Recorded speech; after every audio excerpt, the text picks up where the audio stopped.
Hey peeps, it's Julian here from Disrupt Tutoring, and as always, it's such a pleasure to join you. Today we're looking at question 5 from Maths Lit Paper 1, the 2017 paper, and this question deals with data handling. So they said that let's have a look at Annexure C. So if we go, it's in the back of the paper, it's this graph which shows a breakdown of common subjects taken by Grady by, I think it's the NSC candidates, and it shows that the key is when they were admitted in 2015 versus admitted in 2016. So the lighter color is 2015 and the darker color is 2016, and it shows you how many students took it per subject. So going now back to the question, they've said now in 5.1.1, name another type of graphical representation that could be used to represent this data. So as you can see, it is a bar chart that this is representing this data, but we also could have used a line graph or a broken line graph. So basically, a broken line graph would have been acceptable for this, and if you just wrote line graph, you'll also get your 2 marks for it. So that's 2 marks for getting that correct. And moving on to 5.1.2, asked us to determine the maximum number of candidates who were admitted as full-time candidates in 2016. So we go back to the graph, we can see 2016 is over here, and they have given us a clue that all full-time candidates have to have at least 7 subjects, but maths or maths lit is compulsory. That means that they're either taking maths or maths lit. So if we go read the mathematics core, there's this number over here, and there's maths lit, which is over here for 2016.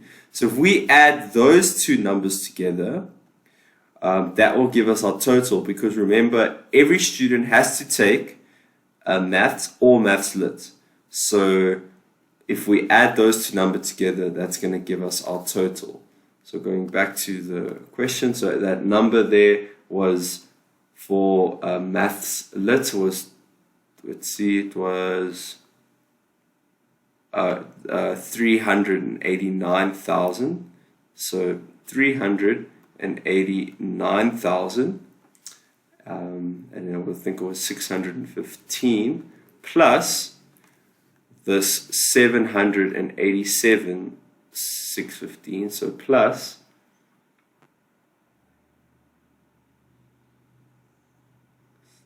287,000, I think it was 453, let me just go and double check, yeah, 453. So adding those numbers together in your calculator, you get a grand total of 677,068, and that's the final answer. And determine this is for 5.1.3, determine the probability of randomly selecting a candidate taking maths or maths lit. So as I said in the previous question, we know that a candidate must either take maths or maths lit. The chances of him, or the probability of him or her taking one or the other is 100%, because you have to take, it's compulsory. So you have to take one or the other. So the answer here is the probability would be 100%. Or you could even say it's certain that a person will be within those categories. Moving on to 5.1.4, list all subjects that show a decrease in the number of full-time candidates from 2015 to 2016. So over here, we have to see that a decrease means that the number in 2015 would be higher than the number in 2016. So in the case of accounting, that is the case because in 2015 there were more than in 2016. So this is one of them. Agricultural sciences is not because 2015 group was smaller than the 2016, so it's not that one. Business studies, you can see, is a decrease, slight decrease. Economics is a slight decrease, very slight because it's 169 versus 166. Okay, in English there was an increase, so that doesn't count. Geography, there was an increase. In history, there was a increase as well. So life science, there was an increase. Maths lit, there was a decrease. You can see less people took it the following year, so this is a decrease one. Maths is an increase, so that doesn't count, and physics is an increase. So it's just maths lit, economics, business science, and accounting. So I'll just list those down. So as I said, so it was accounting, business science, I'm just going to say biz science, economics, and of course maths lit. Okay, then moving on to 5.1.5. This asks us to name the subject that showed the greatest increase in the number of candidates in 2016. So again, we're looking at the differences, but now we're looking at the greatest increase. So if we look with accounting, by just visually looking at the graph, we can see that the subject that is mathematics has the biggest difference between. So you can see in 2015 there was 269,000, but it got increased to 287. So if you go through all of them, you'll see you can take all the ones that had an increase. You must take the number from last year and find the difference between the amount of candidates for this year, and you can clearly see that the biggest one is mathematics. So going back, the answer here is mathematics.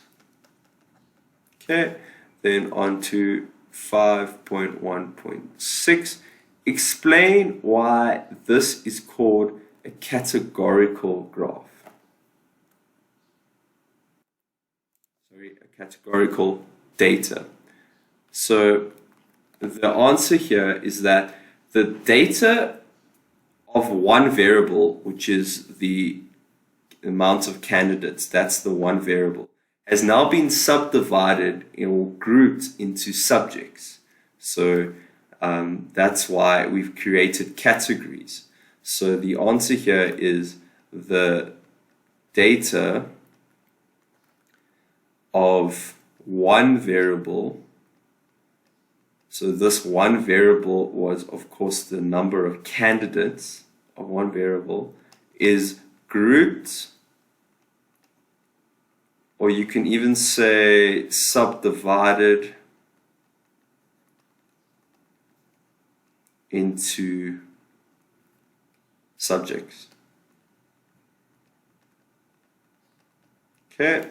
And then finally, 5.1.7 asks us to identify subjects in 2016 that had more than, so let's just write this down, so more than 223,000.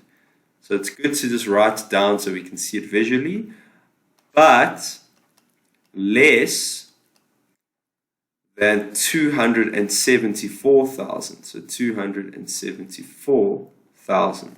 So we're going to go to our data. So just to write those numbers down. So it's 223,000, but it must be in the range, but not lower, not higher than 200, so 274,000. So we've got to find a subject in 2016, so it's the darker category. So in accounting here, it's not in that range. In agricultural sciences, it's too low. In business sciences, it's 249,000, which is in between this range. So this is the one we're looking for over here, business sciences. And just to double check, you can see economics is too low, English is too high, geography is too high, history is too low, life sciences too high, maths is too high, or maths and maths is but they're both too high, and physical sciences is also too high, so, or actually too low. So the answer here is business sciences. So business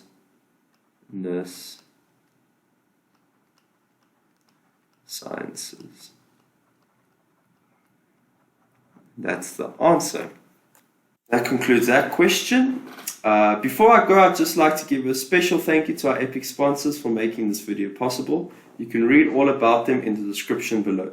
Be sure to visit our website for more of these epic tutorials. And remember, if you can't find your answer, you can always send us your question and we will respond with this personalized video just for you. And until next time, stay epic.